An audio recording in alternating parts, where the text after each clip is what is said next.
Bonjour à tous, alors nous nous retrouvons comme promis pour notre premier conseil à DEFA pour bien accompagner votre alternant, alternante ou stagiaire pendant la période de confinement.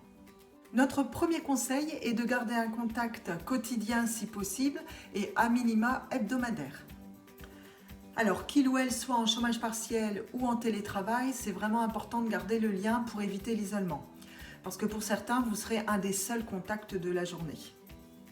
Donc deux objectifs doivent vous guider sur ce sujet-là. Tout d'abord, de prendre de ces nouvelles.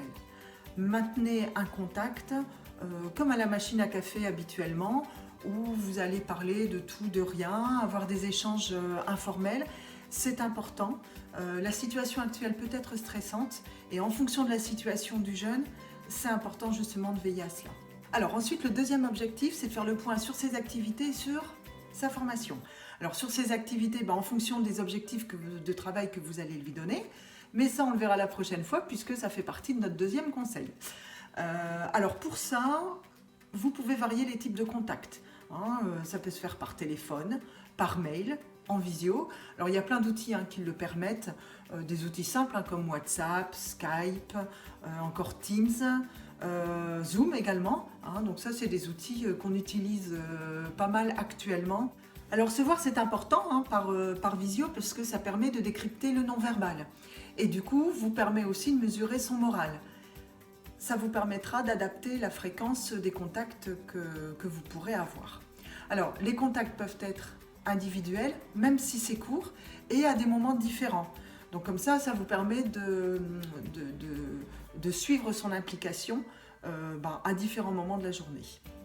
Alors les contacts collectifs sont importants aussi, c'est important de garder contact avec ses collègues et ça peut se faire autour d'une réunion de travail ou tout simplement d'une pause café à distance comme ça se fait pas mal actuellement. Si votre salarié est en chômage partiel, il ou elle reste néanmoins salarié de l'entreprise. Il est apprenti et donc sa formation continue. Sa formation a certainement été organisée à distance et donc vous pouvez faire le point avec lui sur son avancée dans ses travaux, éventuellement l'aider dans ce qu'il a à rendre, dans ses exercices, mais bon, tout ça fera l'objet également d'une prochaine vidéo. Et voici un petit résumé de ce qu'on vient de voir ensemble.